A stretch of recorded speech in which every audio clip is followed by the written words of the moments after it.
dernier webinaire de la série, réalisé en partenariat avec le Pôle emploi Nouvelle-Aquitaine, l'URSSAF Aquitaine et Poitou-Charentes. Est-ce que tout le monde va bien? Bonjour! Vous allez être très nombreux aujourd'hui. On va avoir donc le webinaire «Gagner de la visibilité et trouver mes clients». Pour échanger, effectivement, vous découvrez, il y a le chat, c'est vraiment un bon moyen pour échanger, mais vous allez être nombreux, donc ça va défiler comme vous pouvez le voir très rapidement. On essaiera de répondre au mieux aux questions au fur et à mesure et de faire des points de questions. Ce que vous pouvez faire, c'est nous indiquer de quelle ville et quelle est votre activité pour qu'on commence à vous connaître un petit peu et qu'on puisse peut-être orienter un petit peu notre présentation. Donc, au niveau des questions, je vous indique aujourd'hui que, vous êtes nombreux, oui, ça tourne beaucoup. On est déjà plus de 470 et c'est encore en train d'arriver, qu'on ne pourra pas forcément répondre à des questions extrêmement précises. Vous pouvez venir lors des JPO, Journées portes ouvertes des agences ADI le 3 juin de 10 h à 17 h. Vous pouvez d'ailleurs vous y inscrire pour, vous assurer d'un créneau avec un conseiller à l'heure que vous souhaitez. Vous allez avoir beaucoup d'informations dans cette présentation, donc n'hésitez pas à bien écouter puisque les informations vont venir au fur et à mesure et on n'essayera pas forcément de répondre aux questions qui seront répondues juste après dans la partie suivante. Vous recevrez le replay et la présentation juste à la fin du webinaire par email. Si vous voulez tchatcher, et continuer, la discussion après ce webinaire, je vous donne rendez-vous sur le Facebook de Adi Nouvelle-Aquitaine. Je vois qu'il y a beaucoup d'activités différentes, Zinger, vêtements, taxis. Ça va être une journée très riche. D'ailleurs, ce que je vais vous proposer aujourd'hui pour commencer à vous connaître un petit peu plus, à savoir à quel stade vous êtes, je vais vous donner un petit questionnaire pour connaître la maturité de votre projet. Hop, est-ce que vous êtes prêts? Normalement, est-ce que vous voyez, vous pouvez voter. Oui, ça commence à voter. Je vous laisse nous dire où vous en êtes.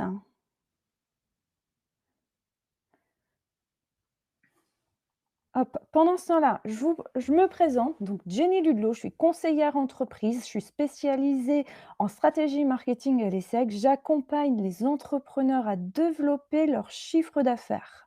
Je les aide à structurer leur communication et à définir leur plan d'action commercial. J'ai le plaisir de travailler à l'ADI depuis plus de 2 ans pour accompagner les entrepreneurs à développer leur chiffre d'affaires. Je co-anime aujourd'hui ce webinaire avec Jacques-Philippe Auriol, dit JP, que je vais laisser se présenter pendant que vous finissez de répondre à la question. Bien, bonjour à tous. Donc, je m'appelle Jacques-Philippe, JP. Je suis bénévole à l'ADI depuis à peu près 1 an et je suis chargé d'accompagner les porteurs de projets soutenus par l'ADI. Pardon. Mon parcours est un parcours de chef d'entreprise en France, en Suisse, au Canada et à nouveau dans le Pays Basque où je suis installé maintenant. Mon parcours, donc, c'est chef d'entreprise, des petites, des grosses, des moyennes. Et au-delà du management des équipes, des spécialités, c'est le marketing et la vente. Voilà, à toi Jenny. Alors, vous êtes pas mal à avoir voté. On est à peu près 546.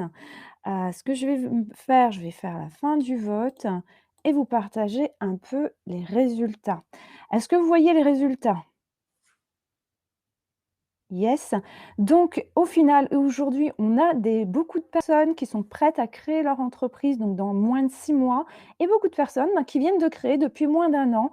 Donc effectivement, au niveau de la présentation, ça sera très intéressant que pour voir, à travers ce résultat, ce qu'on va pouvoir vous amener, en termes d'informations.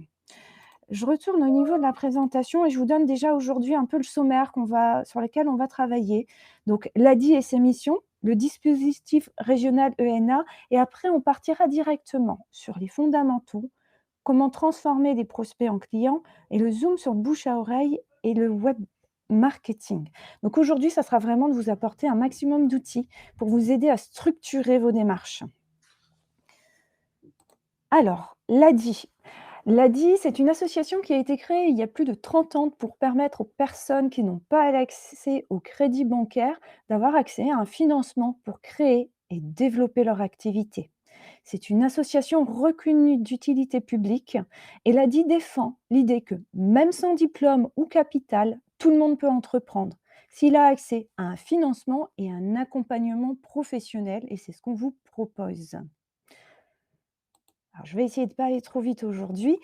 L'ENA, c'est la région pour encourager la création d'entreprises, a mis en place une offre d'accompagnement intitulée «Entreprendre la région à vos côtés» à travers dispositif ENA Entreprendre en Nouvelle-Aquitaine. L'objectif est d'apporter, par un parcours personnalisé à plus de 10 000 porteurs de projets en création ou reprise d'entreprise jusqu'à son développement.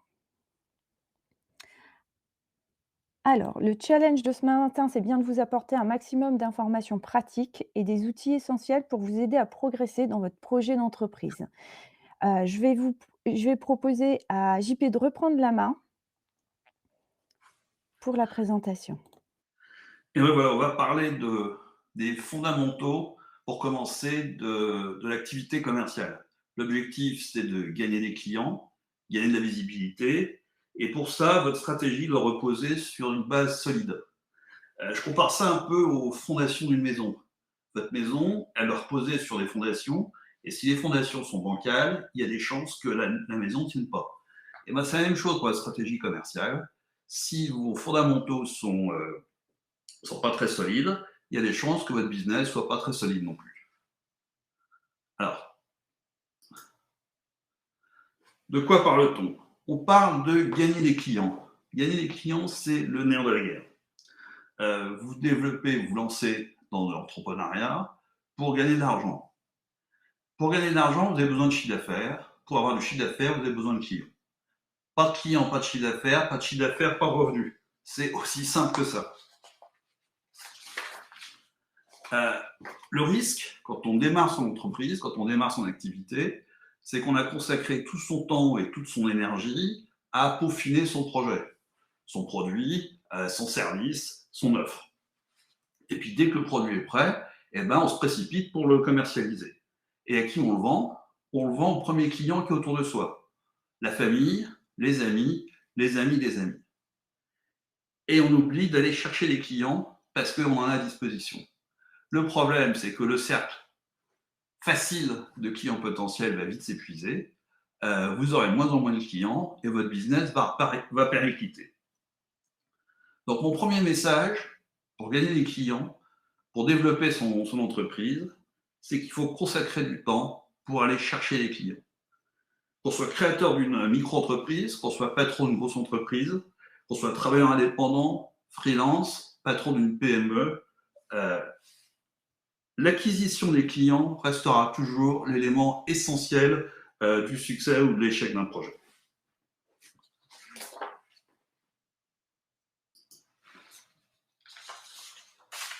Alors pour vendre, il y a une règle de base dans le commerce, c'est que le client n'achètera que si mon produit satisfait l'un de ses besoins.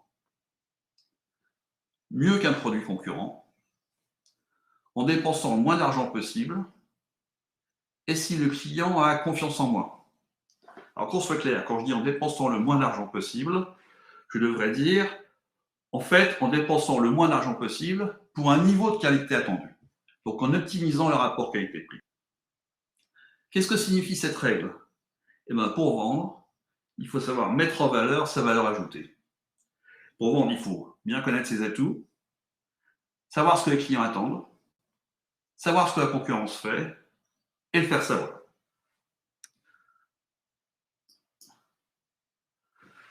Alors, quelle est la méthode? Quelle méthode employer pour gagner des clients? On va regarder, on va passer à travers 4 étapes. On va parler de la proposition de valeur, on va parler d'analyse du marché, de prospection, et ensuite comment transformer un prospect en client. Et puis on parlera de communication à la fin, quand je reprendrai la parole. Une activité commerciale, ça repose sur un portefeuille client. Un portefeuille client, c'est quelque chose de vivant. Alors il y a des nouveaux clients, il y a des clients qui rentrent, il y a des clients qui sont actifs, qui achètent, et puis il y a des clients qui disparaissent. C'est la vie, c'est normal, c'est comme ça. Donc un portefeuille de clients, c'est jamais garanti à vie, et il est vital pour que votre vie commerciale dure, de prospecter en permanence pour gagner des nouveaux clients. Pour prospecter, pour faire grandir son portefeuille de clients, et pour remplacer les clients qui sont.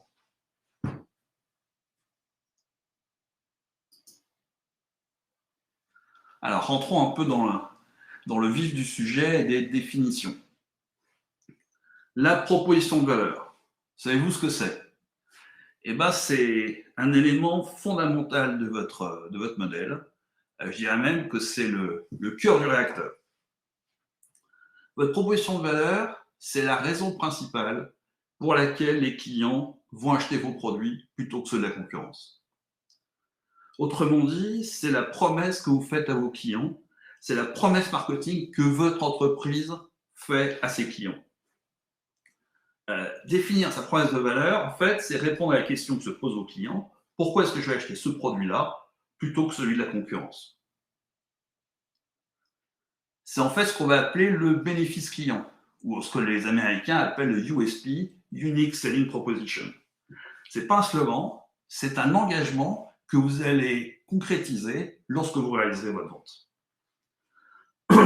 Donc, la promesse de valeur, ça va s'articuler autour de 3 axes. Votre offre de produit ou de service et les bénéfices qu'ils vont apporter, les attentes de votre client et votre capacité de différenciation par rapport aux concurrents. Alors, c'est un peu conceptuel. Je vais prendre un exemple un peu simple pour illustrer mon propos. Je vais vous raconter l'histoire d'un marchand de pommes, ou plutôt l'histoire d'un producteur de pommes qui va vendre ses pommes au marché. Alors, je prends le marché du Qingtao en Angleterre, puisque je suis basé à la ville d'Angleterre. Donc, notre producteur, il arrive au marché du Qingtao le dimanche matin avec ses pommes, et il se trouve que sur le marché, il y a déjà 2 autres vendeurs de pommes. C'est normal, on est dans la vraie vie, et il y a de la concurrence. Ça a marché, donc il y a des vendeurs, et il y a des clients. Et que veulent les clients? Ils veulent acheter des bonnes pommes. Donc, la question, c'est de savoir comment est-ce que le client va choisir ses pommes. Vers quel vendeur il va s'orienter. Donc, il va faire le tour des étals, il va regarder et il va écouter. Si personne ne dit rien, il y a de fortes chances qu'il ira acheter les pommes qui sont les plus belles ou qui auront le prix le plus bas. Donc, celles qui sont bien empilées, bien astiquées, bien rouges. Et notre producteur de pommes, c'est pas garanti qu'il vende ses pommes parce que ces pommes, il les a pas préparées comme les autres. Elles sortent pas du frigo et elles arrivent directement du verger. Donc, s'il veut vendre ses pommes, 2 solutions, soit il baisse ses prix, ce qui n'est pas l'intérêt, ce n'est pas l'objectif, soit il argumente autour de sa proposition de valeur. Et sa proposition de valeur, c'est quoi? Eh bien, c'est que lui, il est producteur de pommes. C'est ça sa différenciation par rapport aux 2 autres. Et donc, sa promesse, c'est que ces pommes, il les connaît et elles sont bonnes. Il en mange tous les jours. Donc, elles sont peut-être un peu moins belles, mais la garantie, l'attente du client, il va l'avoir parce que ces pommes, ce sont des bonnes pommes. Vous pouvez faire confiance, vous pouvez même venir voir dans mon verger. Donc, il y a toutes les chances que ces pommes, il les vend en ayant mis en avant sa proposition de valeur, qui est sa différenciation par rapport aux autres. Donc, mon conseil, pour commencer votre business, le premier élément fondamental, c'est que vous, dans votre cas, chacun dans votre cas, vous travaillez sur votre proposition de valeur et vous la définissiez très très bien pour pouvoir faire la différence dans un monde qui est très très concurrentiel.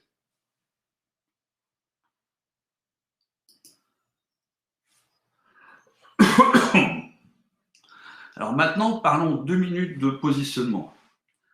C'est quoi le positionnement? Le positionnement sur un marché pour une entreprise, c'est définir sa place sur le marché. C'est définir à travers son produit, ses prix, la manière dont on va distribuer les produits, à la manière dont on va communiquer, la place que l'on va occuper dans l'esprit des clients. Si je reprends mon producteur de pommes, il peut décider de vendre ses pommes au marché à un certain prix. Il peut décider de transformer ses pommes et de vendre du jus de pomme, et puis de le vendre à un prix plus élevé parce qu'il y aura un coût de transformation. Il peut également vendre à une coopérative, et donc là, il va vendre moins cher.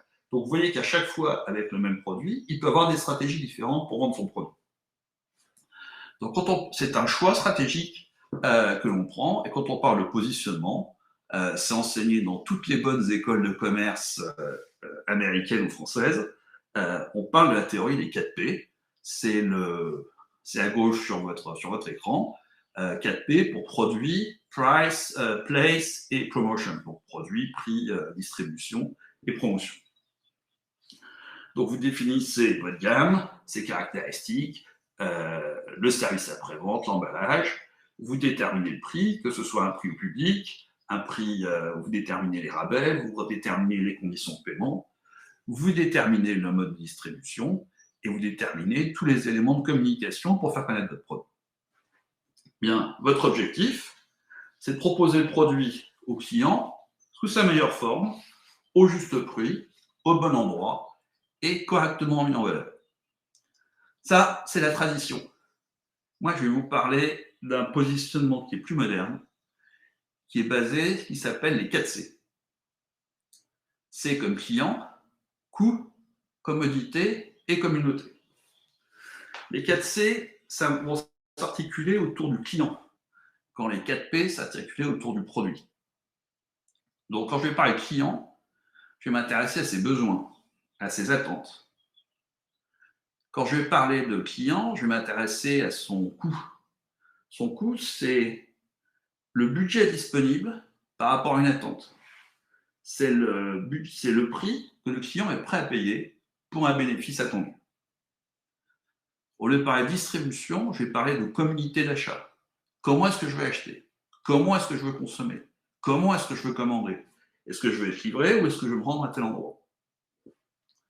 Et au lieu de parler de promotion, je vais parler de communication, je vais réfléchir sur les interactions que je peux développer avec mes clients pour m'engager dans un dialogue. Je reviendrai tout à l'heure sur le sujet. Donc là, l'objectif, c'est de répondre à une attente en tenant compte d'un budget disponible, de la communauté du client pour acheter le produit, pour le consommer, et de son avis et de sa communauté. Passer des 4 P au 4 C, c'est un vrai changement de point de vue. 4 P, le message envoyé, c'est « Regardez mon produit, il est beau, il est bien conçu, venez l'acheter ». Quand je pense les 4 C, le message devient « Nous nous intéressons à vos besoins, nous essayons de comprendre vos attentes, nous ferons tout pour vous délivrer une solution adaptée ». Vous voyez la différence. Selon moi, penser client prioritairement, c'est la meilleure solution pour être agile et lorsque vous démarrez votre activité pour être plus réactif par rapport à des concurrents qui sont déjà établis. Pardon.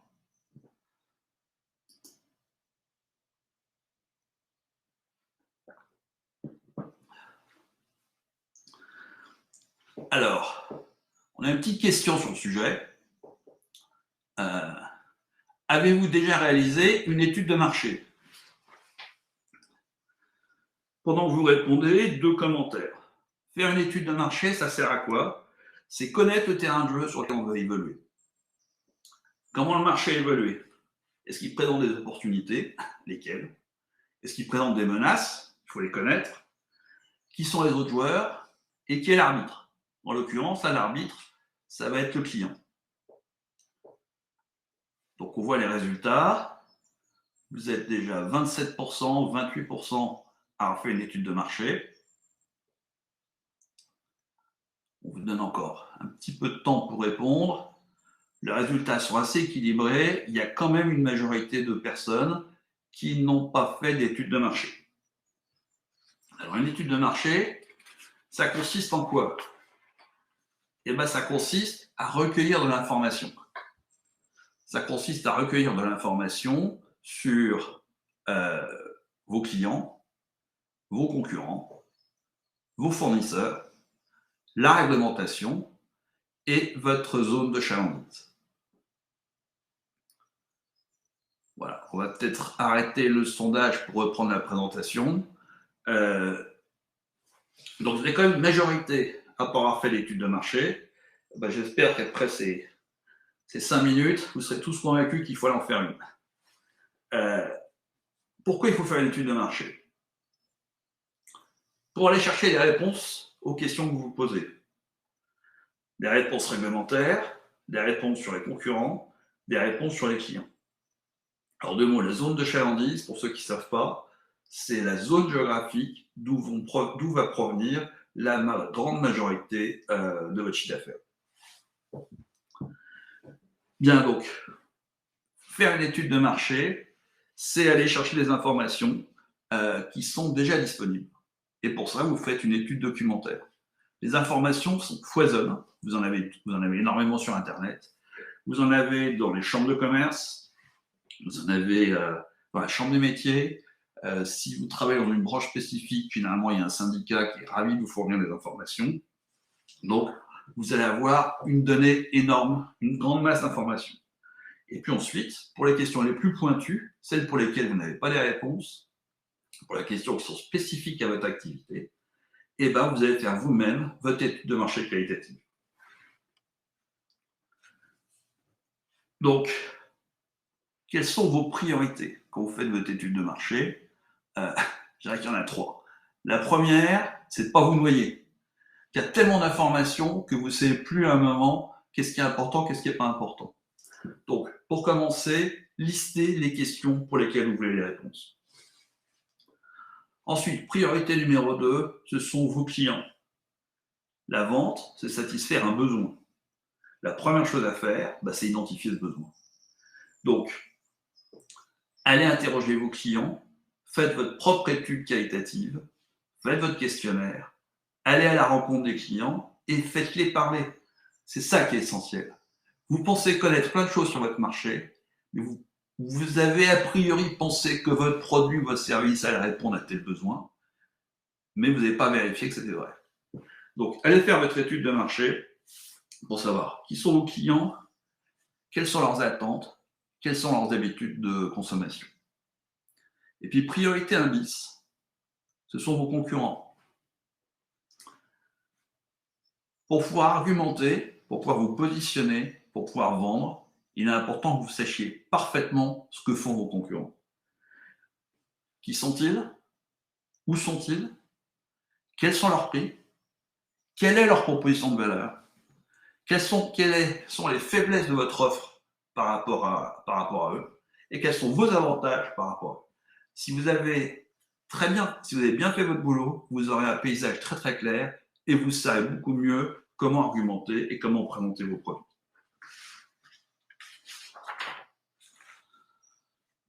Voilà, pour l'étude de marché, j'en ai fini. Je repasse la parole à Jenny.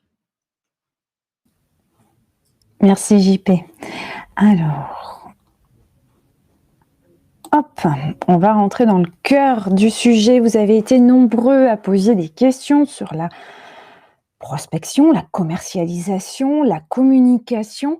Eh bien, le tout fait un mélange. On va essayer de répondre à un maximum de vos interrogations. Donc pendant la présentation, je ne peux pas lire tout le fil des questions, mais on essaiera d'y revenir, en temps voulu et j'espère que les éléments que je vais vous apporter répondront à, la plupart de vos interrogations. Donc c'est tout d'abord un challenge super excitant et ben, essayer de vous faire redécouvrir la prospection. J'espère vous en donner une nouvelle vision avec pour cet aspect qui est finalement indispensable de votre réussite. Pour bien commencer, eh ben, j'aimerais connaître à peu près vous, quel commercial êtes-vous? Alors je vous propose une petite question pour apprendre un peu plus sur vous. Donc quel commercial êtes-vous? Est-ce que vous préférez rester dans votre lit plutôt que de prospecter? Ça vous donne des boutons et c'est vraiment pas votre tasse de thé? J'ai tout à apprendre et vous êtes vraiment volontaire, mais pour l'instant, il y a encore beaucoup d'éléments que vous ne connaissez pas. Même pas peur, moi j'y vais et je vais voir le client sans aucun souci. Ou je suis le nouveau Joey Girard, qui a été défini par le Guinness Book comme le meilleur vendeur de tous les temps. Alors, je vous invite à cliquer sur le questionnaire plutôt que de répondre dans le chat, ça nous permettra d'avoir une vraie visibilité. Je vous laisse encore quelques instants pour y répondre et je vous montre, les résultats qui sont assez édifiants. Sachez que pour bien prospecter, il faut bien commencer. Donc on dit souvent que je suis la Mary Poppins de la prospection. Je vais vous donner tous mes petits outils, tous mes petits éléments pour vous aider à structurer parce qu'effectivement, et c'est dans la lignée de ce que JP vous a présenté, aujourd'hui, vous ne pourrez pas bien communiquer, vous ne pourrez pas bien échanger, vous ne pourrez pas bien prospecter si vous ne savez pas qui sont vos clients, quelle est votre base. Je vous propose de fermer le vote pour l'instant. Je vous partage le résultat. Donc effectivement, il y a beaucoup de personnes, à peu près la moitié des personnes présentes aujourd'hui, qui ont des besoins d'apprentissage. Donc on va vraiment vous donner des outils pratico-pratiques dont vous avez certainement entendu parler, mais que j'aimerais remettre soit au bout du jour ou soit vous en montrer un angle assez différent, car la prospection est assez galvaudée, mais le principal aujourd'hui, c'est comment vous pouvez l'utiliser, le rendre pratico-pratique. Allez, c'est parti.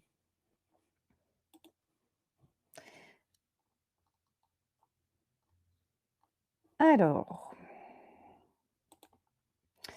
est-ce que vous savez ce que c'est un persona? C'est le premier outil. Oui, oh yes, oui, non, pas trop. Un client type, pas mal, tout à fait. Alors, un persona, c'est effectivement, une personne, qu'on va dépeindre, qui va nous permettre de savoir qui est potentiellement notre cœur de cible, notre client préféré. Mais à quoi ça sert un persona? J'aimerais bien commencer par ça. Ça sert avant tout à arrêter de parler produits, services et de vous. Aujourd'hui, un persona, ça permet de parler à votre client de ses préoccupations, de ses besoins, des moyens pour résoudre ses problèmes et d'apporter des solutions. Parler à une personne, c'est une façon également pour vous de vous aider plutôt que de parler de quelque chose de très générique. Et vous pouvez voir des fois quand les personnes parlent juste de leurs produits, c'est assez froid. On va essayer d'humaniser tout ça grâce à notre persona. Donc, comment faire? Pour définir votre client idéal, c'est lui donner des caractéristiques humaines. C'est comme décrire un ami finalement. Imaginez, voilà, votre client, c'est un ami, vous allez le décrire, ce qu'il aime faire, ses problèmes, ses tendances, ses envies, ses problématiques, ses habitudes, et lui donner un prénom.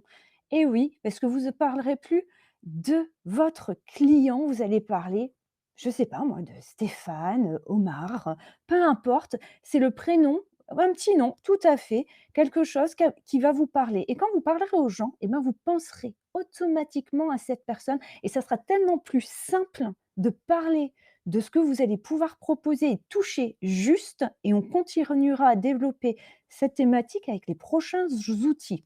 Donc parler à des personnes réellement, et c'est de cibler. Pourquoi cibler? C'est pour parler à des personnes réellement intéressées par vos produits. Parce que vous pouvez parler à 1 000 000 de personnes, mais dans ces 1 000 000 de personnes, des tas de gens ne seront pas forcément intéressés par vos produits. Vous allez les faire venir sur votre site internet, ils vont arriver, et ils vont bondir, ils vont partir. Ce qui va endommager un peu votre référencement au niveau de Google. Il faut savoir que Google, qui est aujourd'hui la première page d'ouverture et de recherche, va enregistrer le comportement des gens qui vont arriver sur votre site internet, sur votre page Facebook, sur votre page Instagram et les définira: «Est-ce que cette personne, finalement, répond bien à la question que l'internaute m'a posée?» S'il arrive sur un site internet et qu'il repart tout de suite, il ne répond pas à ma question. Donc la prochaine fois que j'ai cette question, je n'identifierai pas ce site. Par contre, si vous avez bien ciblé, que vous parlez bien à vos clients, les gens resteront plus longtemps et Google vous dira: cette personne-là répond bien à cette problématique. Donc je vais augmenter et je vais le présenter plus rapidement pour ces thématiques. Ça devient un enjeu principal et je suis sûre que JP vous en reparlera après. D'accord, donc aujourd'hui, on a identifié, et je vous invite rentrer plus en détail. Vous avez des tas d'éléments sur internet pour savoir comment construire un bon persona. Quelles sont les bonnes questions à vous poser, ce qu'il aime, ce qu'il n'aime pas. Voilà, le définir un peu plus. Je voulais en tout cas aujourd'hui dire pourquoi on l'utilise et vous dire que c'est un élément essentiel pour avancer dans votre commercialisation et le développement de votre chiffre d'affaires. Mais pas que. Savez-vous ce qu'est un pitch?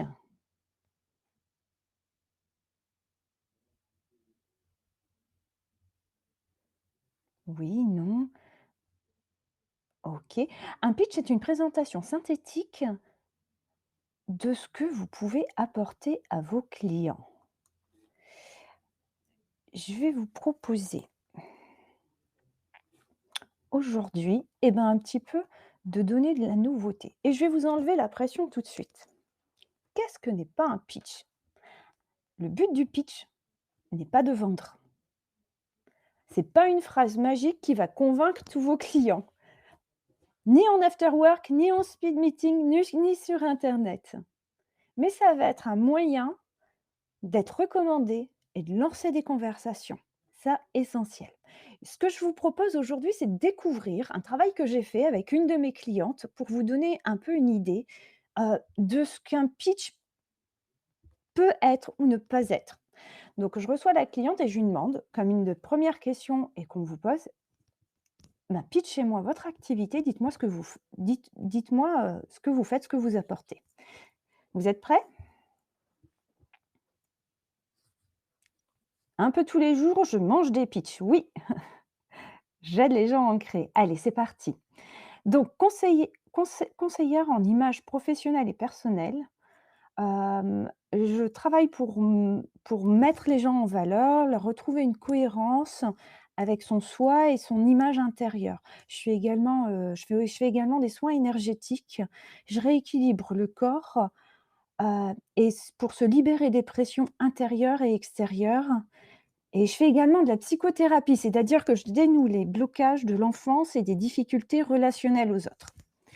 Ma question, un petit peu difficile effectivement, qu'est-ce que vous avez retenu finalement de ces quelques phrases? Oui, c'est un peu long, c'est difficile. Effectivement, vous avez raison. Un pitch doit comprendre des éléments très essentiels. Votre activité, qui sont vos clients et ce que vous leur apportez. C'est des éléments essentiels pour bien être recommandé, pour pouvoir, être bien identifié. Je vous propose le travail sur lequel on est arrivé à la fin et je reviens, j'ai vu quelques messages. Je suis en prestation de service, est-ce qu'on va en parler? Et oui, on en parle, hein, puisque aujourd'hui, c'est aussi des activités très florissantes, on va dire. Donc, thérapeute et conseillère en images, j'accompagne les demandeurs d'emploi à valoriser leur image et à dépasser leurs blocages pour leur donner toutes les chances de réussir leur entretien d'embauche. Est-ce que c'est un petit peu plus clair pour vous?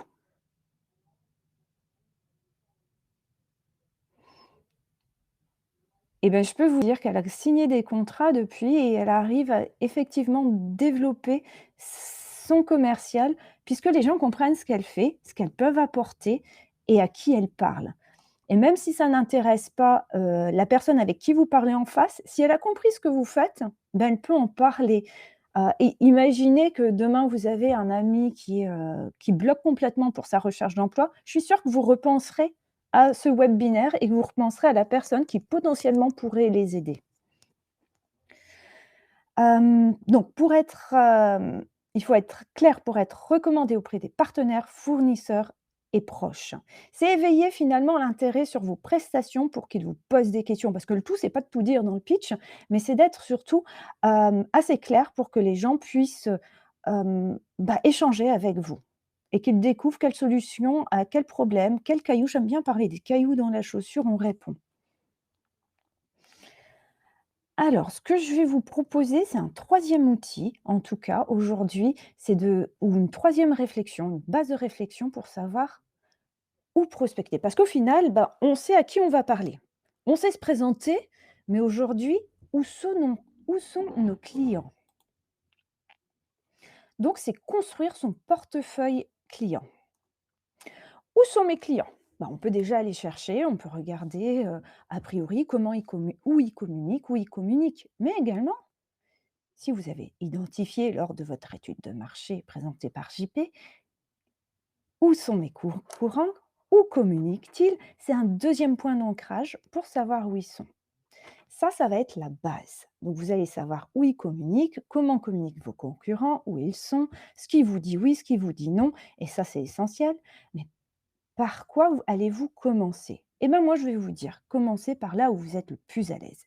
Et si je peux vous donner un exemple, j'ai eu la chance de rencontrer Usain Bolt lors d'une conférence. Tout le monde sait qui c'est Usain Bolt? Yes, il court très vite, effectivement. Il est 8 fois médaillé d'or, recordman du 100 mètres. Et est-ce que vous savez pourquoi c'est le meilleur? Alors là, j'attends vraiment. Le mental, oui. Mindset, l'entraîneur, il croit en lui, il s'entraîne, motivation. C'est le plus rapide, effectivement. Mais avant toute chose, il se base sur ses forces. Je vous invite à revisionner un 100 mètres du Bolt. On sait tous qu'il explose les records. Mais regardez bien le démarrage. Eh bien, il n'est pas bon. Si vous regardez, c'est le ou le dernier à démarrer. Et ça lui a même valu des disqualifications. Parce qu'il était tellement bloqué sur ce qu'il ne savait pas faire qu'il ratait le départ de la course et vu commencer au bout de 2 départs. Merci, au revoir, vous êtes éliminé de la course. Un jour, son entraîneur est venu le voir et dit: «Arrête de penser à ton démarrage, il n'est pas bon, il n'est pas bon. Base-toi sur tes forces».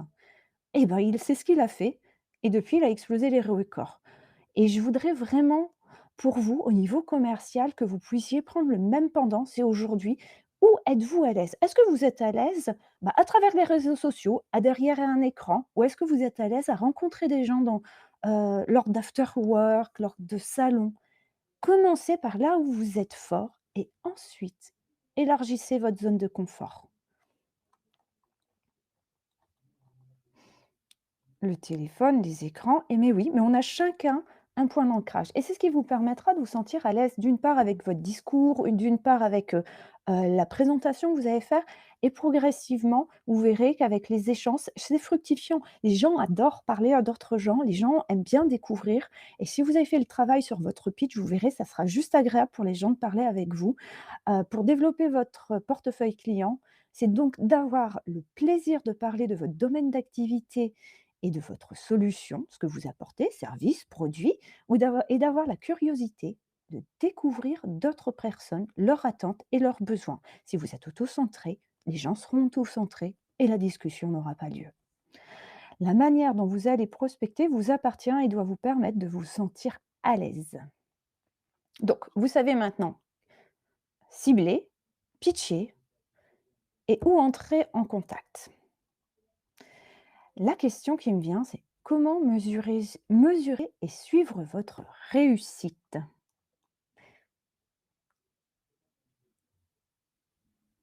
Alors, je vous propose une petite question pour ça.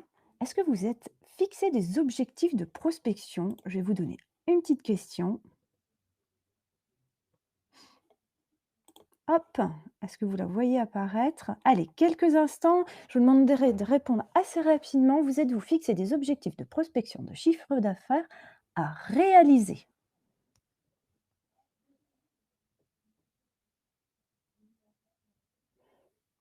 Allez, encore quelques secondes. Je vois que c'est assez partagé. Alors, je vois même les gens me disent: «Pas encore, j'en ai peur». Hem, Au niveau des résultats, ça monte, ça monte. Allez, je vous partage les résultats. Et bien aujourd'hui, vous êtes à peu près la moitié à vous être fixé des objectifs et c'est pas mal et j'aimerais bien qu'on regarde ça ensemble pour voir quels sont les différents moyens de se fixer des objectifs, mais pas que, c'est de les tenir en toute simplicité. C'est parti. Alors, la slide est assez chargée, mais je vais vous l'expliquer et revenir sur les éléments avec vous. Donc, Le but, c'est de se fixer des objectifs pour vous aider à avoir de la visibilité. Moi, j'ai bon nombre de clients qui me disent: «Ah, mais c'est complètement faisable une fois avoir posé les chiffres». On a souvent peur de poser les chiffres, mais c'est pas si compliqué. Je vais essayer de vous y amener progressivement. Donc, fixez des objectifs. Dites-vous aujourd'hui combien vous voulez gagner à la fin du mois dans votre petite poche. Là, je vous donne en prestation de service un exemple de quelqu'un qui me dit: «Ben voilà, à peu près l'équivalent d'un SMIC. Je sais, il a augmenté depuis 1 200 €, 1 216 € pour l'exemple, pour avoir un petit contre juste à la fin, dans la poche. Ça veut dire que vous êtes souvent micro-entrepreneur en entreprise. Si vous êtes en micro-entrepreneur, vous avez 24 de charge, c'est-à-dire qu'il vous reste, après la réalisation de votre chiffre d'affaires, 76 dans votre poche. Donc, on va prendre le chiffre qu'on souhaite avoir dans la poche et on va le diviser par 0,76. Ce qui vous donne une réalisation de chiffre d'affaires de 1 600 €. Donc ça, c'est très bien. On sait que sur le mois, pour pouvoir avoir ce que je veux dans ma poche, je dois faire 1 600 € de chiffre d'affaires. Mais comment, y arriver? Très simple.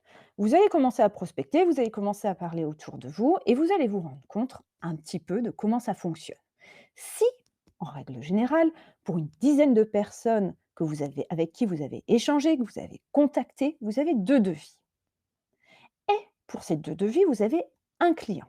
D'accord? Vous établissez votre panier moyen. Là, on est sur une prestation de service à 400 €. Donc la bonne question, c'est par rapport à tout ça, combien de personnes avec lesquelles je dois parler pour pouvoir réaliser mon chiffre d'affaires de 1 600? Donc on va prendre ces 1 600, on va diviser par le nombre, par le montant moyen de mon panier qui est 400 € ici. Donc j'ai besoin de faire 4 clients dans le mois pour pouvoir réaliser mon chiffre d'affaires et avoir mes 1 216 € dans la poche. Ces 4 clients, ça correspond à combien de devis? Donc si pour un client, j'ai besoin de faire 2 devis, pour 4 clients, j'ai besoin de faire 8 devis. Jusque-là, ça va? Ah, il y en a qui sont rapides. Je vois la réponse dans le chat. Effectivement, pour 8 devis, il va falloir parler à combien de personnes? Si pour 2 devis, j'ai contacté 10 personnes, c'est 5 fois plus, donc 8 fois 5, on arrive à 40 personnes. Donc en règle générale, sur mon mois, j'ai besoin de parler à 40 personnes. Waouh! Vous pouvez vous dire, ça fait quand même pas mal de monde tout ça. Mais on revient et on va poser. Sur votre calendrier, vous avez combien de jours ouvrés? En règle générale, par mois, vous avez une vingtaine de jours. Donc si je contacte 2 personnes par jour, j'arrive à mes 40 personnes, j'arrive à mes 4 clients et j'arrive au chiffre d'affaires que je souhaite réaliser. Vous voyez ici, on va parler souvent d'objectifs qui sont SMART, c'est-à-dire ce sont des objectifs qui vous permettent d'être réalistes, découpés dans le temps et réels. Alors PS, ça veut dire prestation de service. C'est pour les gens qui font des services du conseil comme moi, en règle générale en entreprise. Hem, L'élément qui va être essentiel, c'est vraiment de définir votre calendrier de prospection. Découpez vos objectifs, prospecter régulièrement et les suivre. Certaines personnes écrivent, font une feuille, inscrivent sur leur tableau ou dans leur cuisine, peu importe, et disent: «Mais voilà, moi mon objectif dans le mois, c'est 40 contacts». OK, super. Je me sens plutôt à l'aise de le faire une fois par semaine, un petit peu tous les jours. Ça vous appartient entièrement. Aujourd'hui, le tout, c'est de suivre jour par jour, semaine par semaine, le travail qui est effectué pour qu'à la fin du mois, vous ayez contacté suffisamment de personnes pour pouvoir réaliser votre chiffre d'affaires. Le premier mois où vous allez vous lancer, ça sera peut-être un petit peu moins fructifiant, mais progressivement, vous verrez que vous aurez les contacts qui porteront leurs fruits. Est-ce que c'est relativement clair pour vous? Super. Hem La question qui me pose maintenant, c'est, hem alors est-ce qu'il y a des questions? Je vais essayer de répondre à quelques questions rapidement. Pas clair sur le calcul. Je vous invite vraiment à revenir en agence. Les conseillers pourront vous aider. C'est vraiment de voir, quelles sont les charges qui vous sont imputées et combien de personnes vous devez contacter pour pouvoir réaliser votre chiffre d'affaires. Pourquoi 1 216? Parce que souvent les gens me demandaient, quand je leur demande combien vous voulez gagner, vous pouvez avoir différents stades. Quel est pour vous le premier stade de réussite? Certains me disent: «Ben voilà, si j'arrive déjà à dégager 800 € par mois, ça veut dire, c'est mon premier stade de réussite. Le SMIC, c'est le deuxième. Certains me disent: «Bah, voilà, c'est 2 000 € et puis j'ai stade, bah, à la fin d'un an, j'aimerais bien gagner 2 000 € dans ma poche». C'est exactement ça dépend vraiment ce que vous voulez. Contacter par tel au mieux ou en présentiel. Peu importe, ça dépend de votre produit, ça dépend de vous, ça dépend de ce que comment vous sentez à l'aise. Je reviendrai vraiment sur ces éléments-là de base. Hem,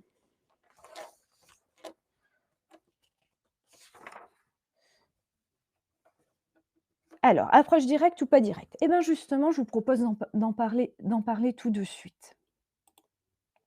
Transformer les prospects en clients. Donc on a présenté, on sait comment se communiquer, on sait tout ça. Aujourd'hui justement, allez, petite question pour vous, est-ce que vous sentez plus en l'aise, hem, est-ce que vous sentez plus en l'aise en ligne, en face à face ou un mix des 2? Allez,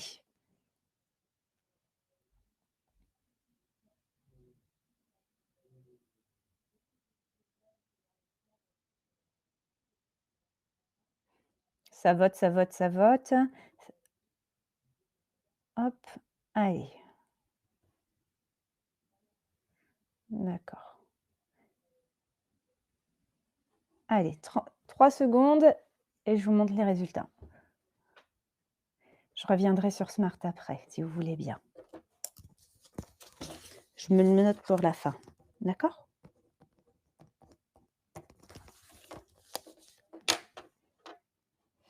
OK, allez, je vous partage les résultats. Donc effectivement, un mix des 2, c'est souvent ce qui est réalisé dans la pratique. Maintenant, comme je vous disais, ben, vous êtes peut-être plus, à l'aise en ligne, vous êtes plus à l'aise en face à face. Ça dépendra de votre activité et de vos clients. Ce que je vais vous proposer, c'est de faire un petit focus sur chacun des 2 points, hem, en commençant alors hop, je suis là, en commençant par en ligne. Pourquoi est-ce qu'on parle aujourd'hui? Ben, effectivement qu'on trouve beaucoup de clients, par les réseaux sociaux, par les sites internet et effectivement beaucoup de monde et JP vous en reparlera après, se renseigne via les réseaux sociaux. Donc aujourd'hui, c'est comment faire? C'est attirer par du contenu de qualité. Attirer avec un contenu qui répond aux problèmes de votre persona. Donc vous voyez maintenant pourquoi on en a parlé avant, puisqu'on ne parle pas à tout, parce que parler à tout le monde, c'est parler à personne, tout simplement. Et c'est différent que de vendre sa sauce, ses produits, ses services, c'est apporter de l'information utile et intéressante pour aider votre visiteur à mieux comprendre son problème. C'est pas mieux découvrir votre solution, c'est avant tout de mieux comprendre son problème, c'est l'aider. Quels sont les contenus qui attirent? Les réseaux sociaux, les blogs, les articles, de courtes vidéos, des sondages, des infographies, en fonction de l'interactivité que vous voulez avoir avec vos clients. Convertir, c'est interagir avec lui, c'est rentrer, en réalité, c'est de le faire passer de prospect à lead qualifié. Un lead qualifié, c'est quelqu'un dont on a quelques informations. Pour ça, je vais vous proposer d'utiliser par exemple des call to action, des boutons d'action. C'est la possibilité pour lui de télécharger du contenu, de s'inscrire, de participer à des concours par exemple, contre quelque chose, qui sont ses informations, son numéro de téléphone, son email, pour pouvoir le recontacter. Petit point et aparté rapide sur la RGPD, qui est la loi de sécurisation des données, et il faudra lui demander son accord. Vous savez, la petite case qu'on est censé cocher à chaque fois, j'accepte d'être contacté ou pas, est essentielle aujourd'hui. L'objectif est donc de recueillir ces coordonnées, pour pouvoir le recontacter. Quels sont les contenus pour convertir? Vous avez les livres blancs, les webinaires, les checklists, les e-books, les guides d'achat, des études de cas. C'est lui fournir des informations sur un sujet en particulier. Donc c'est bien de l'attirer, de le convertir, c'est-à-dire d'avoir des informations, mais maintenant il va falloir aussi conclure. C'est passer à l'acte d'achat. Les aider à comparer, à mettre en avant les différences. La clé de réussite des contenus, ce sont des contenus d'experts et pointus pour aboutir à la vente. Quels sont les contenus pour vendre? Des études des cas, témoignages qui marchent énormément, des guides d'achat, des comparaisons produits, des webinaires, des avis d'experts ou d'influenceurs. Les gens écoutent beaucoup ce que pensent les autres et ça les conforte. Ce qui est important à travers tout ça, donc vous avez beaucoup d'éléments, beaucoup d'opportunités finalement de parler avec votre persona, de parler avec vos clients potentiels et ce qui est essentiel, ça sera d'organiser tout ça dans un planning éditorial. Pourquoi? Imaginez que vous dites: «Bon OK, je dois communiquer avec mes clients, je vais créer un blog, je vais avoir, des informations sur mon réseau social», qu'il soit Facebook, Instagram, peu importe. Vous commencez à avoir des idées. Vous vous les notez et vous réalisez un planning éditorial, c'est-à-dire sur une année, qu'est-ce que je vais dire? Où je vais le dire? Et à qui. C'est essentiel pour vous libérer de la pression. Si vous attendez chaque début de mois ou chaque début de semaine me dire: «Bon, qu'est-ce que je vais parler aujourd'hui?» ça va être extrêmement difficile. Vous allez perdre beaucoup de temps, ça peut être très chronophage. Par contre, si vous avancez davantage sur les idées, que vous les préparez en amont, le jour J, vous n'avez plus qu'à les poster. L'idée étant la régularité et la qualité de vos contenus. La régularité, pas besoin de poster tous les jours, pas besoin de poster toutes les semaines. En fonction de votre, clientèle, vous adapterez. En fonction de vous-même également. L'important, c'est d'avoir des informations de qualité et régulières, même si c'est une fois par mois. Mieux vaut une fois par mois du contenu intéressant et pas forcément trop long, que d'en faire des tartines tous les jours qui finalement ne vous donnera pas de l'aide au niveau du référencement et noiera votre client dans les informations que vous allez lui mettre. Est-ce que c'est à peu près clair ça?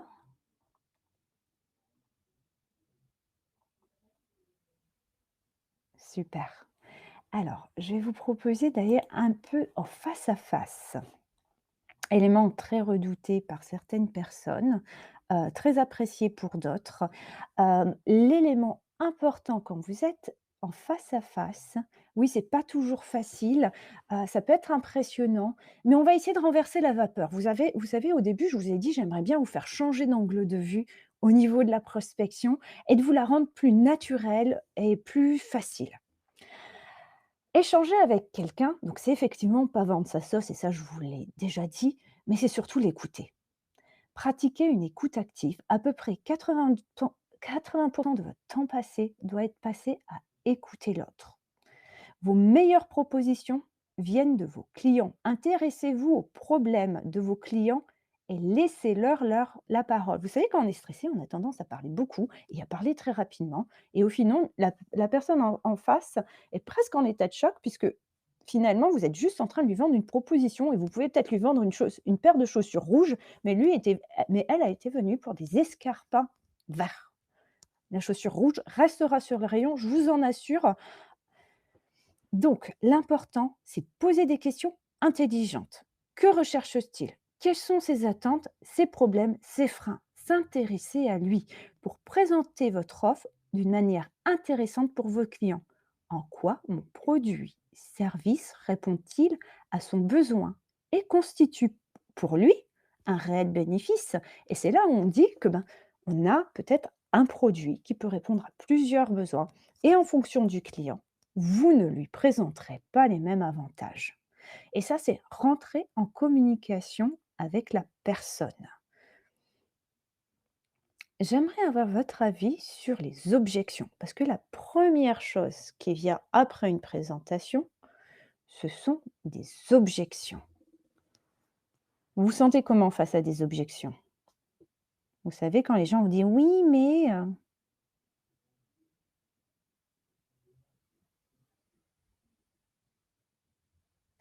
Je vois qu'effectivement ça OK. Donc pour la plupart, vous me dites: Je me sens pas super bien, c'est plutôt un challenge, ça me déstabilise». Alors le premier élément que je vais vous apporter, le client, même si au final vous dira non, il ne dira jamais non à vous, mais à votre produit. C'est le produit. Est-ce qu'il en a l'utilité aujourd'hui?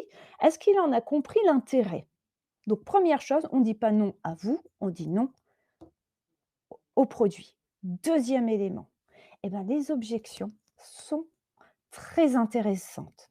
Pourquoi? Parce que cela indique que votre prospect vous a écouté. Il a compris ce que vous faites, mais il n'a pas toutes les informations. Vous vous rappelez le pitch? Je vous ai dit que c'était fait pour rentrer en communication. Vous n'allez pas tout dire. Ceux qui disent tous dans le pitch, vous faites un monologue, bla bla bla bla bla. Et la question et la chose qui arrive généralement quand vous faites un monologue, il n'y a plus rien, vous savez, hop, un grand vide, l'ange passe et c'est très difficile de rebondir. Un pitch, ça doit être dynamique et ça doit permettre d'avoir des questions, voire des objections. Votre prospect vous a écouté, il est intéressé, il a besoin d'informations complémentaires. Il est en train d'évaluer si votre offre répond à ses besoins et il a besoin d'un complément d'information. J'espère que ça permet légèrement de vous changer l'angle justement de ces questions et de se dire que c'est juste un moment super excitant et la personne est en échange avec vous.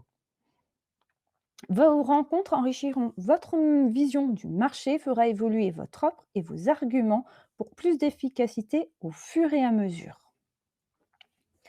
Donc vous savez maintenant échanger, parler, communiquer et être intéressé et surtout j'espère que la pression par rapport à la prospection diminue progressivement. Mais comment vous faites aujourd'hui pour suivre vos clients? Hop, une petite question pour vous. Avez-vous un fichier prospect client pour suivre la relation clientèle?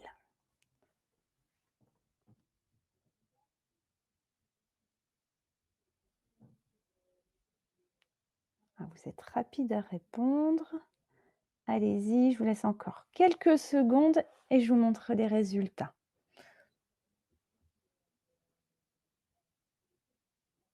Ça monte, ça monte. Donc un fichier prospect client. Allez, à 3, 3, 2, 1, fin du vote. Allez, je vous montre les éléments. Aujourd'hui, eh ben, on a 47 de personnes qui n'ont pas de fichier client et c'est pourtant un élément essentiel. Je vais vous expliquer pourquoi. C'est un outil qui, pour moi, est la base, d'une prospection. Parce que vous pourrez me dire: «Oui, mais moi je commence et je connais tous mes clients, je connais tous mes prospects». Va bien pendant une semaine, un mois, 2 mois, voire un an selon vos activités, mais rapidement, d'une part, vous allez oublier, de part, si vous ne conservez pas les données que vous avez si difficilement acquéries à travers la création de vos contenus, à travers les échanges que vous avez faits sur les salons, eh ben, c'est un peu dommage puisque vous avez quasiment travaillé dans le vide. D'autre part, donc fidéliser les clients, d'accord, et donc ça vous permet entre autres de fidéliser les clients que vous avez si chèrement acquis. Aujourd'hui, le fichier client vous permet, eh ben, c'est un très bon outil pour vous permettre de les relancer. Vous allez pouvoir inscrire dessus aussi, est-ce qu'ils sont à maturité ou pas? Est-ce que vous pensez que vous devez les rappeler dans X ou Y temps? Puisque aujourd'hui, vous savez qu'ils n'ont pas de projet, mais vous avez échangé avec la personne et vous savez qu'en septembre, eh ben, lui, c'est le lancement de son activité et vous êtes photographe et il aura besoin, d'une identité visuelle et là, il sera disponible pour vous recevoir et ouvert à votre proposition parce qu'il aura vraiment les besoins. C'est aussi également la possibilité, eh ben, d'avoir des dates phares ou de communiquer, que ce soit à des moments anniversaires ou des relances X jours après, une interaction avec votre client et surtout et un point essentiel qu'on sous-estime, c'est les vœux de nouvelle année. Ça, si je peux vraiment vous inviter une chose, c'est un moment où on a une communication qui se dit gratuite, c'est-à-dire que vous ne vendez pas votre sauce, vous êtes là juste pour souhaiter les vœux et c'est juste agréable et les gens qui reçoivent des vœux des autres, eh ben, s'en souviennent généralement et c'est rentrer en communication que j'appellerais facile et positif. Autant d'opportunités aussi pour vous rappeler aux bons souvenirs de vos clients et relancer vos clients. Transformer un client occasionnel en client régulier est très avantageux parce que pas de besoin de le convaincre, vous avez déjà sa confiance et cela coûte beaucoup moins cher. Vous allez me dire, mais quels sont les contenus pour fidéliser? Vous avez des guides, vous avez des tutoriels pratiques, vous avez des jeux concours, des cadeaux, des vidéos inspirantes aussi et les forums de communauté où créer des discussions sur certaines thématiques, obtenir les avis de vos clients et les mettre en valeur, les clients satisfaits. Tout cela contribue à créer une communauté forte et dynamique autour de votre marque. Mettre en avant vos ambassadeurs, c'est aussi extrêmement intéressant pour les faire participer d'une part à vos futures créations, leur demander leur avis sur la nouvelle collection et aussi que eux parlent de vos services, de vos produits et donc créer une communication secondaire et viennent renforcer votre propre communication. On me pose souvent la question sur la carte de fidélité. C'est un très bon moyen pour les faire revenir, mais aussi pour constituer une base de données grâce aux informations que vous aurez récoltées sur une carte de fidélité. Très intéressant. Les avis clients et les conversations sur les réseaux sociaux sont le meilleur moyen de convaincre un client potentiel. Aujourd'hui, les gens écoutent ce que les autres disent et ce qu'ils ont à dire. C'est important aussi de répondre à aux, aux avis qu'on donne. Et oui, c'est un moment que vous devez caler dans votre agenda. On parle de client, prospect, client, et je vais aussi vous faire un mini point sur l'organisation. Votre meilleur ami, c'est votre agenda. Vous savez, vous devez découper, on a pas mal de choses à faire en tant qu'entrepreneur, surtout si vous vous lancez à votre compte et seul, eh ben, on a et l'administratif, le commercial, la création des produits ou des services, les prestations, et tout ça, ça se cadre dans un agenda et vous mettez des créneaux. Ça vous permettra d'être très organisé et d'éviter la procrastination qui est le premier fléau de l'entrepreneur qui démarre. C'est dire: «Oui, je vais faire, je dois faire» et vous avez énormément de choses dans votre tête et c'est de la charge mentale. Votre charge mentale, vous allez pouvoir la faire baisser avec un agenda. Je vous conseille les agendas Minis qui s'ouvrent sur 2 et mettre des créneaux de travail sur les éléments, que ce soit des services rendus aux clients, que ce soit sur votre communication, que ce soit la rédaction de votre prochain contenu, mais mettez-le sur votre agenda et ce qui n'est pas fait doit être reporté ultérieurement, ce qui vous permet d'avoir une vraie visibilité sur votre organisation. Alors, les clients vont vous recommander, toujours remercier. Une recommandation, un petit SMS, un email suffit très souvent. Proposer le parrainage si votre activité le permet et possible, si c'est possible, et remercier. C'est essentiel. J'espère que tous ces éléments commencent à prendre forme pour vous. J'ai vraiment essayé de vous apporter des outils qui sont pratico-pratiques, de les identifier un maximum. Si vous voulez bien, eh ben, je vais essayer de vous résumer ça en quelques mots. En résumé, pour gagner des clients, prenez plaisir à parler de votre activité. Apportez des solutions à vos prospects. Les clients disent non à vos produits, pas à vous. Pour susciter l'envie d'achat, écoutez leurs besoins.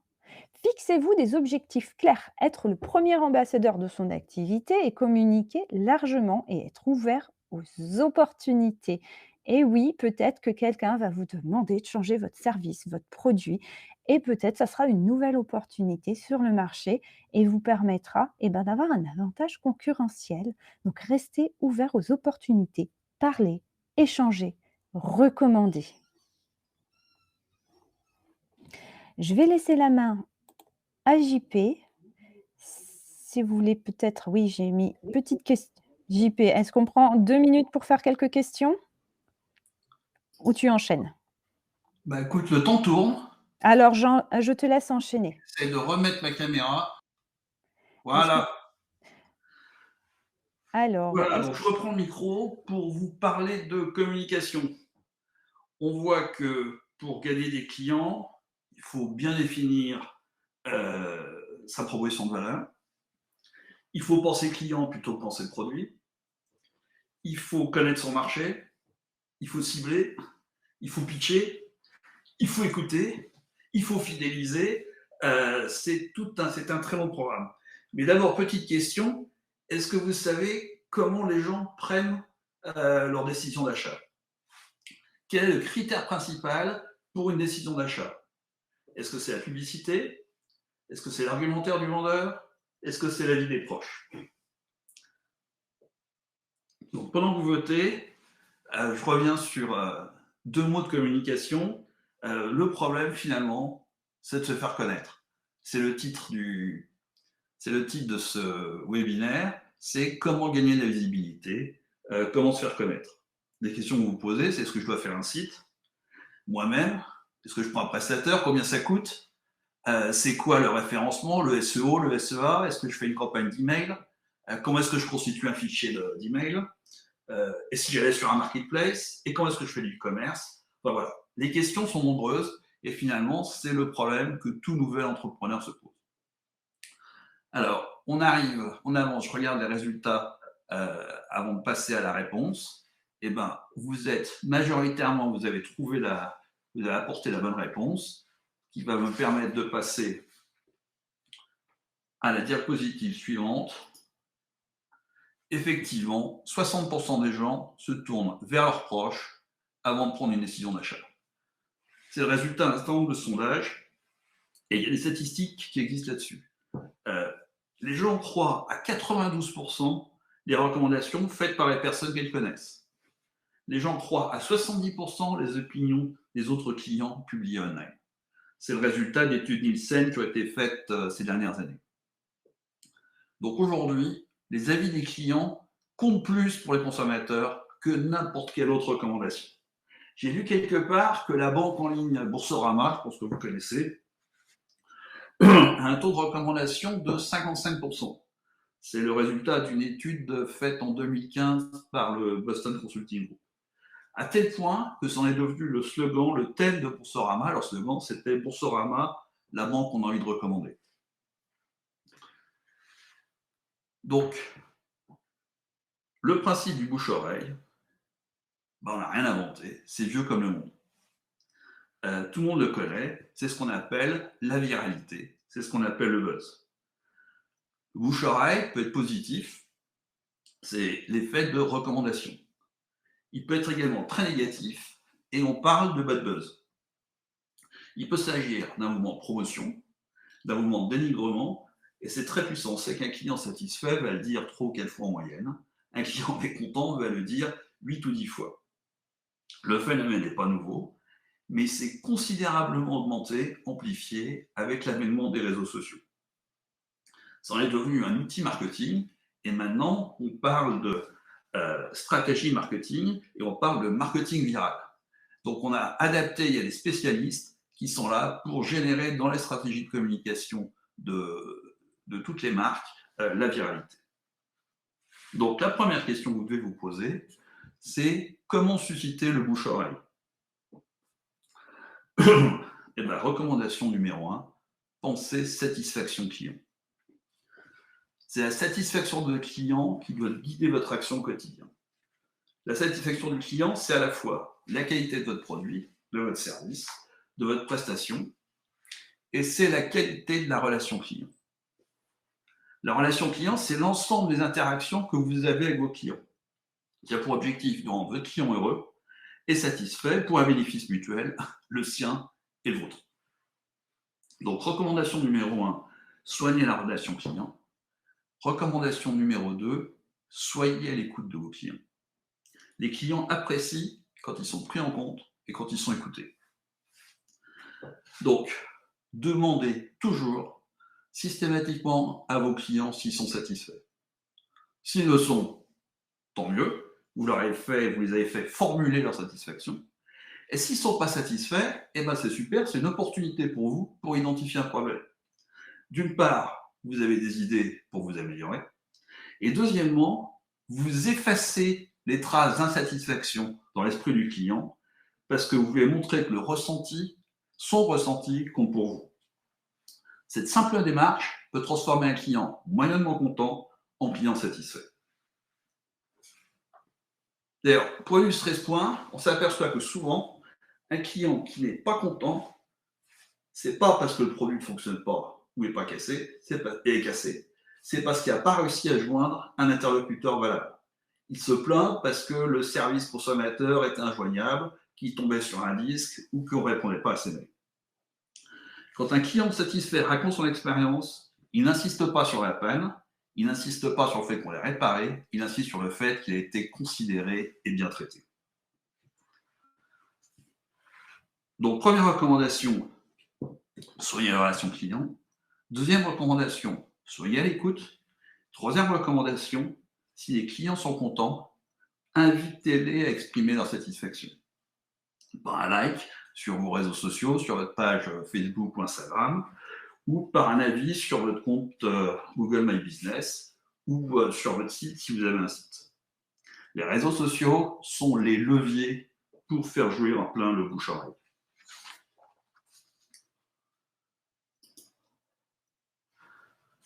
Alors maintenant, parlons un peu de web marketing. Je reviens à la question tout à l'heure. Comment se faire connaître?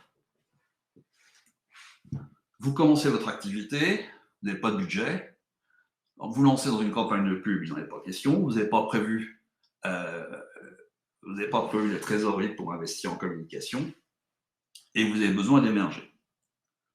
Et bien, ce n'est pas parce que vous aurez un site internet que les gens vont venir sur votre site.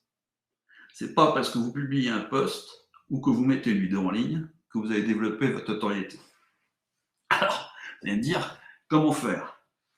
Eh bien, la première chose, c'est d'intégrer quelques règles qui sont spécifiques au web marketing. Et la première chose, c'est de comprendre que les règles du marketing traditionnel ont changé. Dans le monde d'avant, on avait un schéma historique où la marque parlait et le client écoutait.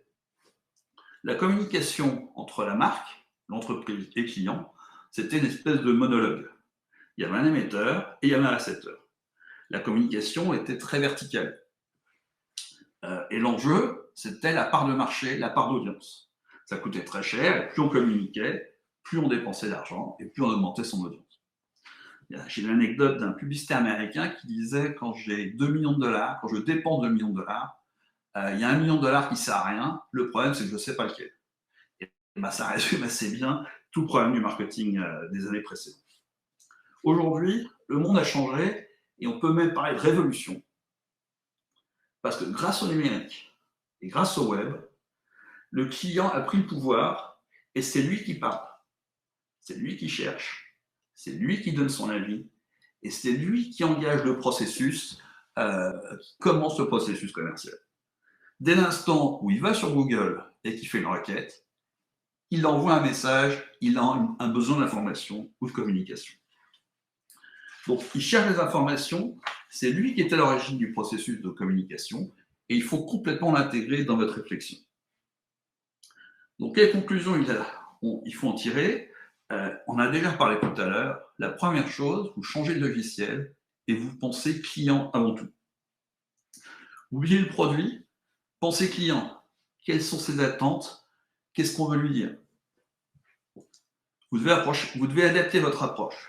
Si vous construisez un site internet, posez-vous la question de savoir à quelle requête mon site internet doit répondre. Si vous êtes sur les réseaux sociaux, quels sont les sujets de conversation, quelles sont les informations qui vont intéresser votre cible. C'est le client qui est l'initiateur du processus. Donc, votre réflexion, à chaque fois, doit être, je répète ce qu'a dit Jenny, d'attirer l'attention, de convertir en prospect, de transformer le prospect en client et de fidéliser pour avoir des ambassadeurs. Alors, simplement, si on se concentre sur le premier point, comment faire pour attirer? Eh bien, la première chose, il faut être trouvé. Donc, il faut être visible. Et pour être visible, il faut être sur le net. La deuxième chose, c'est que vous l'aimiez ou pas, il va falloir être présent sur les réseaux sociaux. Alors, pour être visible sur le net, la première chose, elle est indispensable, je dirais même qu'elle est obligatoire, ça s'appelle Google My Business. D'ailleurs, ça a changé maintenant, ça s'appelle Google Business Profile, mais le fonctionnement est le même. C'est la base. Je ne vous présente pas, je pense que tout le monde connaît. C'est incontournable. Google a 95% de part de marché dans le monde et 92% en France.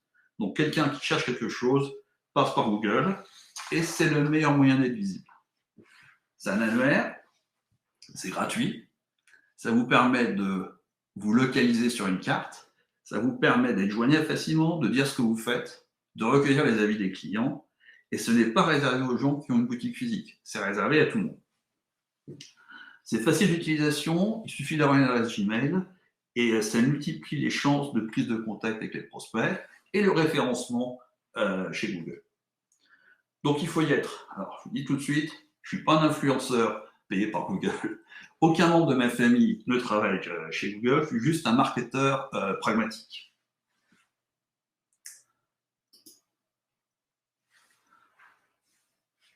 Deuxième sujet, si vous êtes visible sur le net, c'est les réseaux sociaux. Vaste sujet.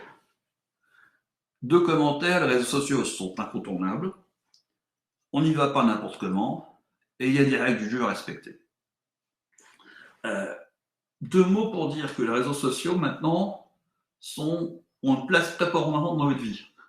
Il n'y a plus de posts, on n'envoie plus de vœux, on n'envoie plus de courrier, il y a WhatsApp et il y a Facebook. Avant, Twitter est un outil puissant d'accès. Regardez, Musk voulait mettre 45 milliards de dollars pour acheter une entreprise qui ne gagne pas d'argent. Il y a 30 ans en arrière, pour trouver un job, il faut être disponible et il y avait toute une procédure. Maintenant, chez LinkedIn, vous avez tout ça et en plus, vous avez d'autres avantages. Donc, je vais vite. On va de plus en plus dans une société qui est connectée, qui est équipée numériquement et donc c'est incontournable que vous le vouliez ou non. Donc la question, c'est pas faut-il être présent sur les réseaux sociaux, c'est comment faut-il être présent sur les réseaux sociaux. Bon. Première chose, postulat de base, les réseaux sociaux, ce sont des outils marketing qui doivent être maîtrisés et entrer dans une stratégie de communication. C'est pas parce que vous êtes à l'aise sur les réseaux sociaux, d'un point de vue personnel, que vous aurez une bonne stratégie de communication. Il y a quelques règles à respecter.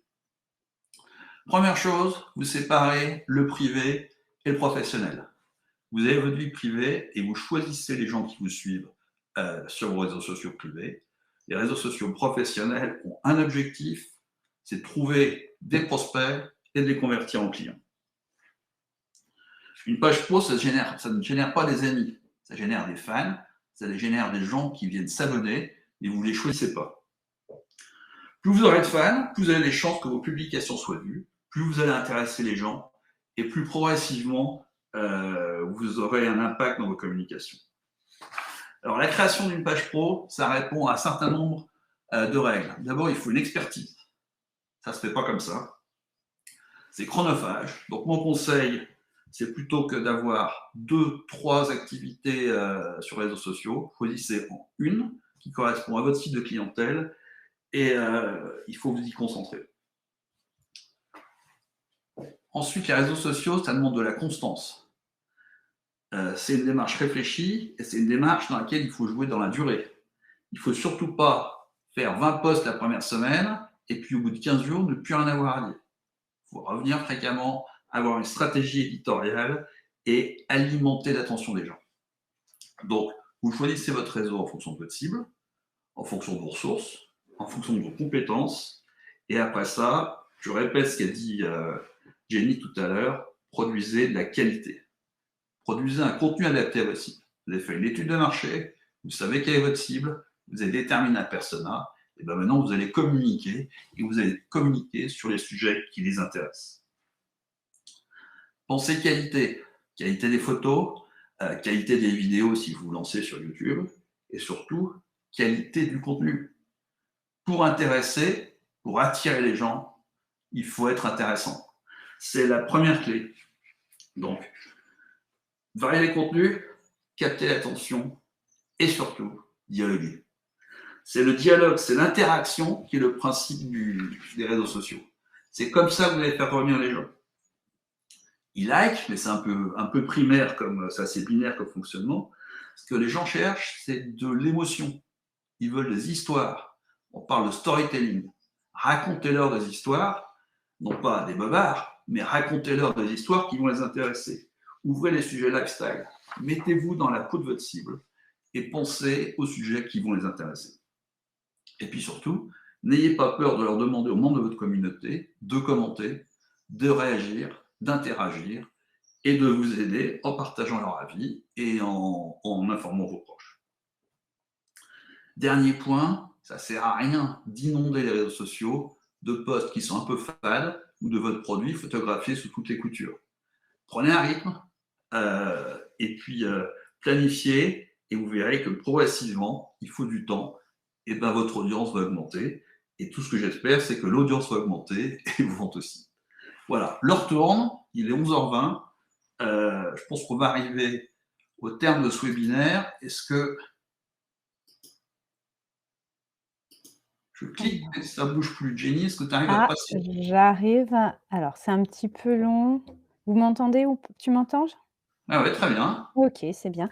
Alors, on a le webinaire qui est un petit peu bloqué, mais c'est pas grave, je vais en profiter. J'ai lu un petit peu les questions pendant que tu présentais. Je vais essayer de revenir sur deux, trois petites choses qui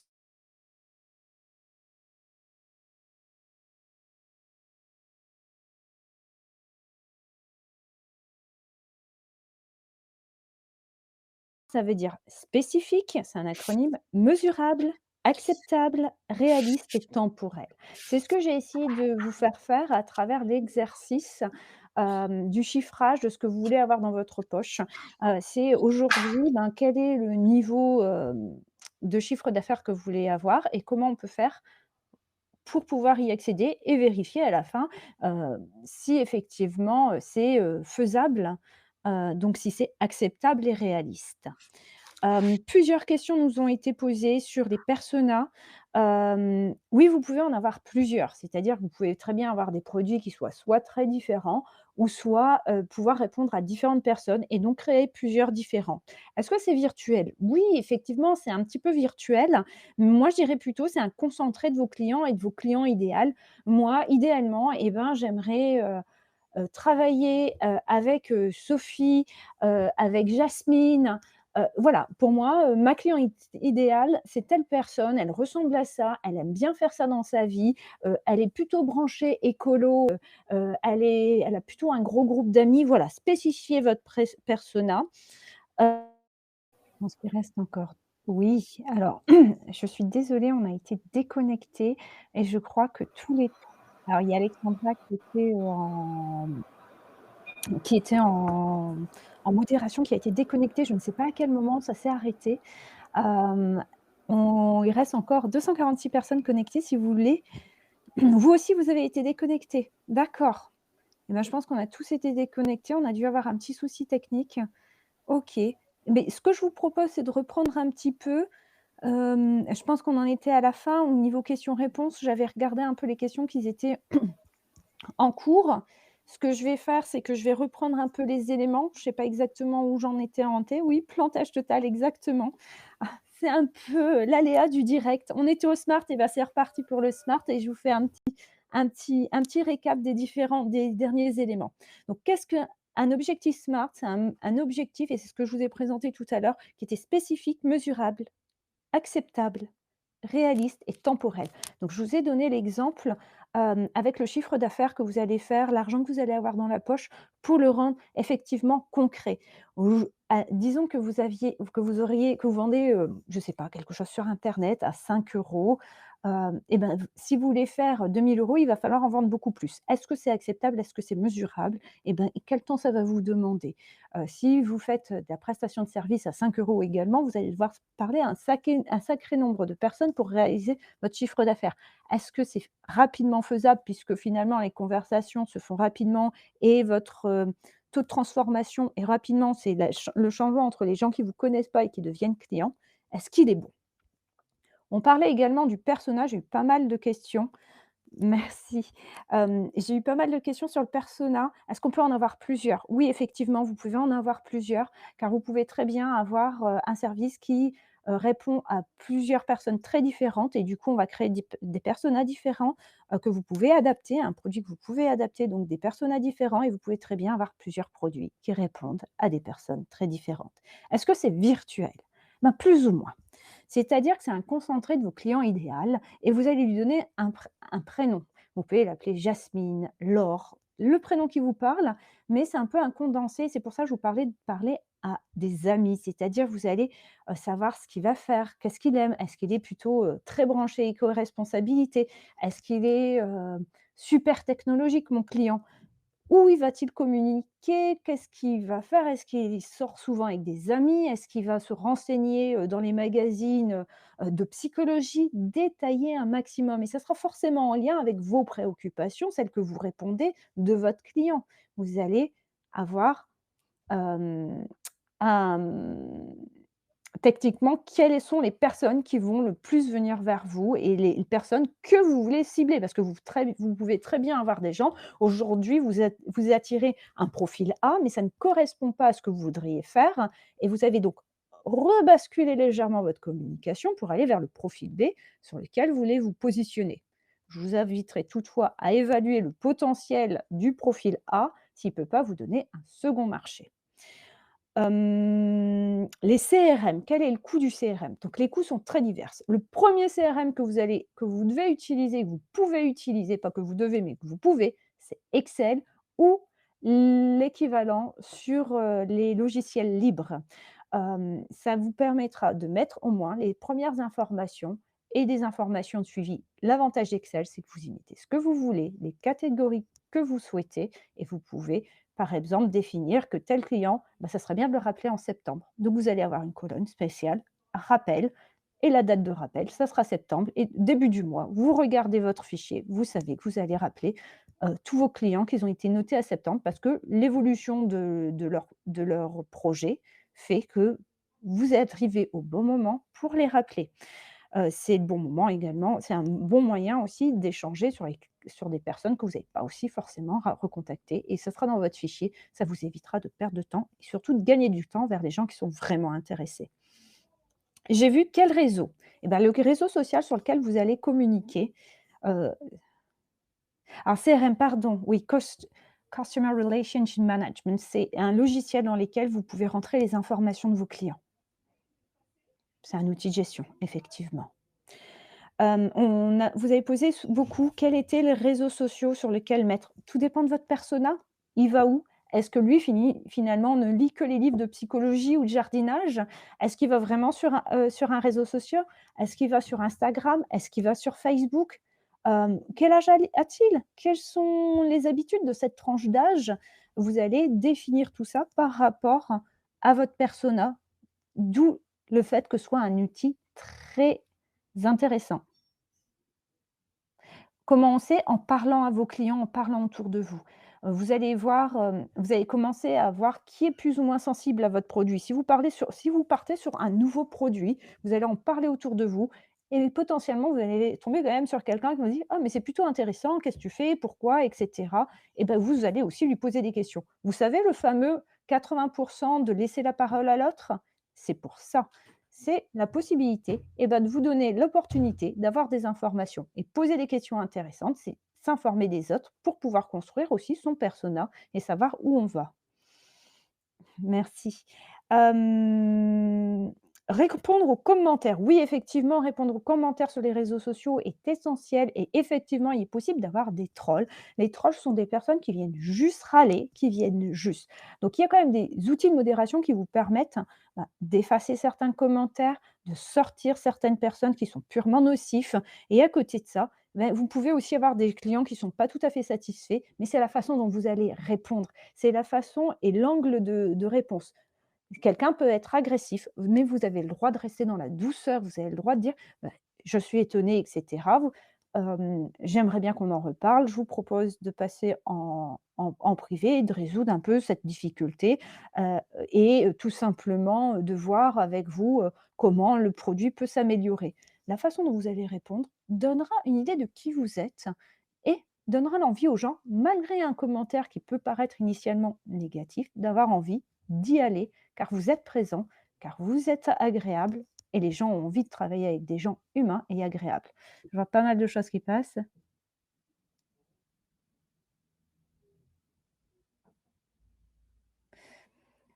Alors, il y a des problématiques. écologique. Aujourd'hui, et ben, c'est chacun a sa pierre à l'édifice à apporter, c'est-à-dire avec sa sensibilité. Si chacun, bah, met en avant, des produits, ben, sur lesquels lui se sent plus éco-responsable. Au niveau de la communication également, bah, éviter d'imprimer trop, et c'est pas toujours évident de faire les 2, mais aujourd'hui, c'est de trouver la solution qui vous parle à vous et qui parle à vos clients. Voilà, j'espère qu'on a répondu à pas mal de choses. J'espère que vous avez été content de cette, présentation. Vous allez recevoir un petit questionnaire, de satisfaction. J'espère que, ben, vous donnerez votre avis sur, ce webinaire, et vous recevrez par email donc la présentation et le replay. Vous êtes bien sûr les bienvenus lors de notre JPO le vendredi 3 de 10 h à 17 h. N'hésitez pas à aller sur le site internet. Alexandra qui faisait la modération vous a donné un lien pour pouvoir vous inscrire, pour venir nous voir et avoir une heure définie avec un conseiller. On reste évidemment, pour ceux qui ne sont pas disponibles ce jour-là, disponibles, sur rendez-vous, mais je ne serai qu'à vous inviter de venir ce jour-là parce on a du temps qui est spécifique pour vous recevoir.